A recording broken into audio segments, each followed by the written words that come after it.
සමීරයි මදු කොහොමද ඉතින්? කියන්න තරම් හොඳක් නෑ ඉතින්. ඔයාට කොහොමද? මං හොඳින් ඉන්නවා. මං හිතුවා දැන් ලංකාව නැතුව ඇති කියලා. මම මේ කොල්ලට රැවටුණා. ඊට පස්සේ ගොඩක් ප්‍රශ්න වලට මුහුණ දෙන්න උනා. මම ආගෙන ගොඩක් කෙව්වා. ඊට පස්සේ තමයි ආරංචි උනේ ඔයා මේ පන්සලට එනවා කියලා. ඉතින් මං ඔයාව හම්බෙන්නමයි ආවේ. සතුටුයි මදු. ඔයාව ආයෙ පාරක් දකින්න ලැබුණ එකට. සමීරයි මන් දෙයක් අහන්නද? අපිට බැරිද ආයෙත් අලුතින් පටන් ගන්න? මගෙන් වුණ හැම දෙයකටම මට සමාව වෙන්න.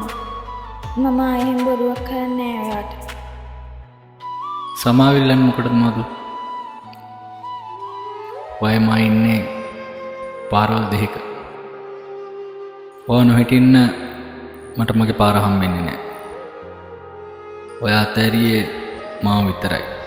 ඒත් මම ඉගෙන ගත්තා හැමදේම අතාරින්න. මේ මාසේ 28 වෙනිදා පැවිදි පින්කම.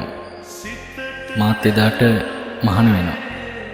ඔයත් කැමති නම් එදාට ඇවිල්ලා සහභාගී වෙන්න. ඉතින් මං ගිහින් එන්න. පරිස්සමින් එන්න. තෙරුවන් සරණයි. වෙන් වෙන්න එපා.